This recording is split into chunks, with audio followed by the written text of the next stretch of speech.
around. Give a big round of applause to one and only Raveena Tandon.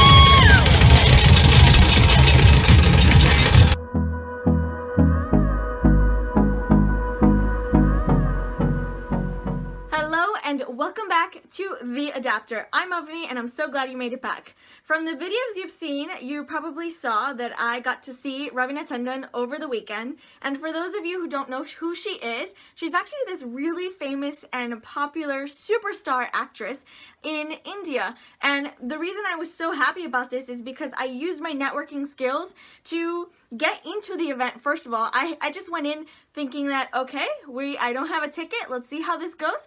So I just went, I saw that I got the invitation from her Instagram that she posted weeks ago.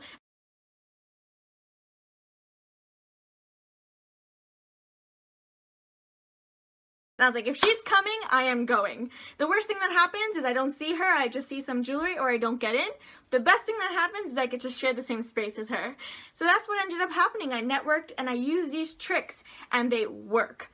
So let's get started. So to get started, I'm going to share 10 tips on how to actually network your way through these events and actually create a lasting impact and have opportunities open up to attend future events. So the first thing is you got to find the event, and Facebook is the best place to find these events. I mean, I got the job I do now, I got it on Facebook. I got to meet the David Zhao, the CEO of this tech company. I got it from Facebook. Bed Bath & Beyond, an event to meet the CEO, I got it from Facebook. So all these events, they're on Facebook. You just gotta look. The second thing is to dress your best.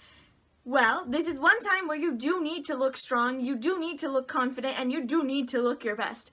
A very nice jacket, because it's winter outside, or even if it's a little chilly, a really nice and classy jacket is a must. The next thing are your shoes. The shoes you wear are very important.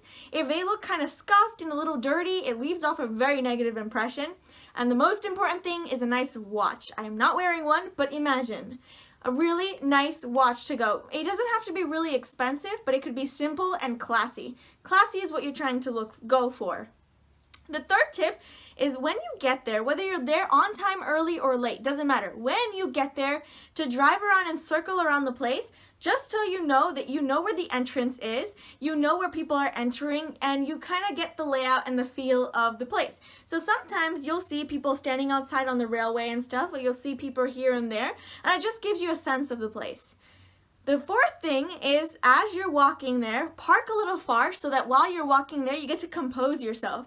You get to, straighten up your posture a little, maybe, scope the cars, like to see what kind of cars are parked there. If they're really expensive cars, you know that legit people are probably here. You probably are looking to meet really strong and successful people if they can afford expensive cars. So you have to kind of adjust your behavior according to that. The next thing is, before you get into the main entrance, you have to at least make a conversation with one person. Whether it's even like, hey, what's up? Or, oh, hi there. Or even it's like, oh, you left your headlights on. Any kind of conversation is good. It's just to make sure you break that ice and, your tongue doesn't get tied up, to make sure that it's nice and loose before you even get into the entrance. If you see people hanging out on the railways before you get into the entrance, create a conversation. Hey, those are great monk strap shoes.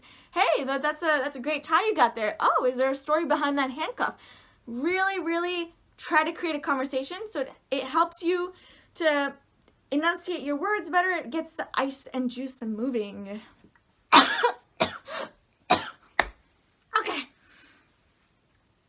Okay, joking. The next thing to remember is that your ticket should be easily accessible. You don't want to be waiting there when you get to the entrance, fumbling for your ticket or fumbling for the money to pay for the ticket. It just seems sloppy. You got to go in thinking you are confident. You know exactly where your money is. You know exactly where your ticket is. And you're just going to go in being confident and be like, oh yeah, ticket please. Okay, here it is. ID please. Okay, yeah, here it is. Or if you have to pay for it, here it is. The thing is, if you don't have a ticket for this event and they say no, well, you could just be like, hey, could I volunteer here? And most of the time they'd be like a little iffy about it, but they'll take you to someone else. And if you talk to them and they'll be like, and then they might take you to someone else, or they might just say no. But if you stick out long enough, they will say yes, and you'll be able to enjoy the event and hear the event and be a part of the event. It has worked for me before, where it was too full and they're like, no, there's no space, and I was like, okay, that's okay. How about I just pay for the ticket and you let me go inside for about 5-10 minutes, and then I'll come back out. I just want to know the content. And they're like, okay, fine, but don't tell anyone that we let you in. And so then they just let me pass. So you just have to try. You just have to ask. Who knows? It could actually work for you. Should be tip number 6. The 7th tip would be, as soon as you get in, don't look for a seat. If you go in thinking I'm looking for a place to sit and stuff, guess what? The people who are networking and talking, they're not waiting for a seat. They're not looking for a seat. They're looking for people to talk to. And the best thing that I do in this kind of situation is you still need to practice, because you're not that confident in maybe your networking skills. So you try to look for the people who are standing alone, and usually it'll be off in a corner, and so you target these people first. You talk to these people in the corner. After you gain a little bit of confidence, or a friend at the most, you go on and you move inner into inside the circle until you hit like a very important person. This is the best strategy as you slowly get more confidence as you get closer to the middle. That's what it is. The 8th tip is to get a drink but eat nothing. Most of the time people are stuck in the food and they're like, oh my god, delicious food to eat and all of that. If you're at a networking event, you should have ate beforehand, or you should have had the chance to eat something beforehand and then freshened up your breath, so that when you get to this event, you're only getting something to drink. People who are networking, they're not there for the food, they're there for the networking, so you don't ever see like a plate in their hands until the very end.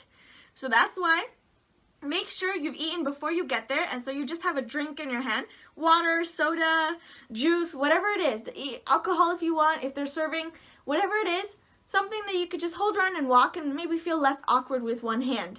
Or I'm going to call it the 10th tip, because I don't really know, I lost track. But the 10th tip is to stay till the very end, because the important people are going to be staying till the end. So who knows, you could get lucky and get a chance to go out to dinner with them, or you could get lucky and get a chance to sit at the same table and just hear their conversations, which are so interesting. That's all you gotta do. The best thing you can do at these events is to just show up and be present, ask questions. I know there have been so many events that I've gone to where I'm the first person to ask the question. They remember you because you asked the first question. So I guess that's tip number 9, is that they asked, you be the first one to ask a question. When the crowd goes silent, any questions? I don't know, it could be a random question like, how was your commute here? Or can you explain more about this? Be the first one to ask a question. They will remember you more. You created an impression. That's all for today. I'm so glad you waited till the end. I hope you find this helpful in any way. It's been successful for me, and you can test it out and see if it's going to be, or it is successful for you. Let me know. I'd love to hear you. Comment down below. Like, share, and subscribe to the AdaPtor. I hope you enjoyed this. I'll see you next time. Bye-bye.